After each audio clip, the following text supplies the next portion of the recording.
Spring, Goldie sighed. Remembering spring came in waves.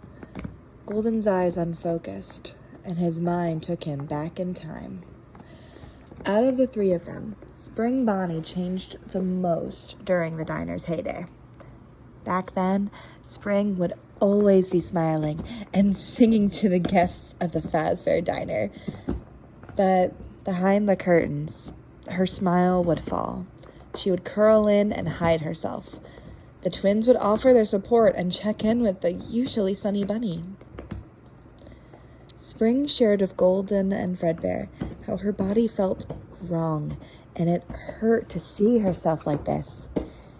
She needed a change, so she made it. Spring would wrap a checkered tablecloth around her torso to hide her chest.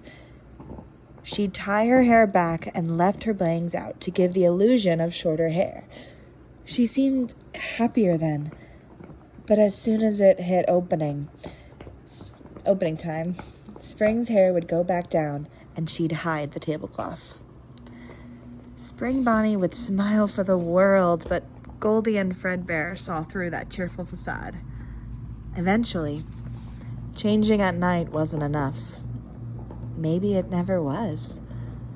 All Goldie could remember was hearing a sudden slash. Fredbear and Goldie found Spring. She had chopped off a huge chunk of her hair. It left her looking messy and completely uneven. Goldie held Spring's hand as Fredbear trimmed the bunny's hair. Fredbear had gently scolded Spring for not asking for help, which made Spring Bonnie giggle. Once her haircut was complete, Spring froze. She ran her fingers through her new hair. There was a flash of clarity in those emerald eyes. She declared to the twins with a laugh, she now knew who she was. She was a man, and he deserved to be both safe and respected in his own body. After realizing the truth, Spring's confidence grew, but he needed that additional step to feel complete. He wanted his body to match how he felt on the inside. The twins came along with Spring to share the news to Scott and William. They also came for Spring's request for surgery. It took the mechanics some time to brainstorm on the how, but both Scott and William were very excited for this new challenge. They came to the Fazbear crew with a plan. William called it corrective repairs. Both yellow bears were nervous, but remained steadfast in their support. Spring Bonnie came out of the surgery as a whole new man. He hugged the twins and smiled gleefully.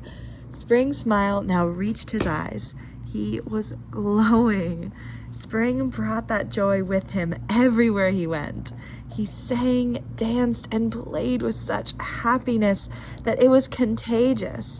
The children felt it and flocked to their Spring Bonnie. Spring brought that same joy to their secret hangouts at night. He would recount his day to Fredbear with Goldie at his side. He told the twins about how the children had laughed or how a parent had a huge meltdown over something silly. He would share his dreams for what the next day would bring. Spring told Fredbear and Goldie time and time again how he felt so much better in his body. He was so incredibly happy. He loved his life and his whole world. The only worry Spring had now was trying to keep his bow tie clean. He only had the one, of course. And when William did Spring's maintenance repairs, Spring's lovely red bow tie always got dirty. Scott was a bit better, but accidents did happen. Before Fredbear would hold Spring's bow tie during repairs. Once Fredbear was taken, it became Goldie's job to protect Spring Bonnie's red bow tie.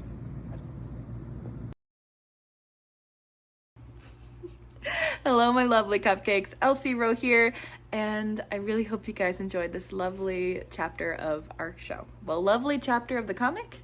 English is hard. This is. I'm recording this in the morning, so my brain is not fully awake. Also, roll credits. Did you guys like that last ending? The last sentence, I was like, don't say roll credits, don't say roll credits. I almost did. I almost did, and I was recording the script. I was like, I can't do that, but I thought about it.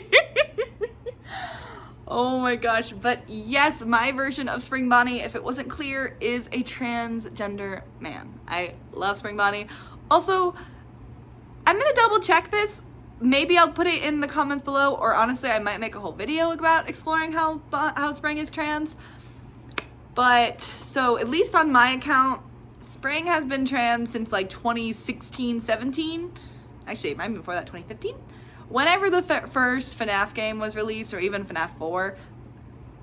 Like, actually, if you want to do some deep diving, there on my Instagram account, I have linked an Ask account. For the record, a lot of that art is really cringy. I did not handle the Ask account properly, but I have one. And in one of the things, we introduced Spring Bonnie. And initially, some people thought that it was a different character. No, I drew Spring Bonnie as pre-transition Spring. So then Springtrap on the Ask account was his masculine, more accurate form, who he feels comfortable with. So in this chapter, it felt really good. It was hard to write Spring with she, her pronouns, but I felt like it was important to kind of explain that he initially thought that was right for him. He didn't know that he was a guy yet. It took him a minute. Animatronics don't really get taught gender complications, but he figured it out, and now he feels better with who he is. So that felt very good. Also, I'm really happy. I think this video will be coming out in June, or at least close to it, which makes me happy. We need more trans stories. Even though I don't want Spring being transgender to be a main focus of this story, it is an important part of his character. And I want to make it real. In future ones, I will work on giving him chest scars, mostly because I think they're extremely attractive. And also, my boy is a badass, and I think it'd be fun. So, but I hope you guys enjoyed this episode. I hope I handled this with grace. I tried my best. I love this version of Spring. Also, correct me if I'm wrong in the comments. Oh, my baby boy. Poe is cuddling one of my FNAF plushies, and it makes me very happy. But, yeah, way back, to, I don't remember, I talked about the Ask account, but for a hot minute, I don't know if this was a glitch, but you could actually look up the wiki pages of Spring Bonnie and Springtrap. Initially, they were two different characters. I think they're still listed as two different characters on the FNAF page. I'm not sure. I'll double check. But back in like 2016-ish, when like we were getting introduced to these characters, Spring Bonnie was identified as a she. Springtrap was identified as a he. And they're confirmed to be the same character.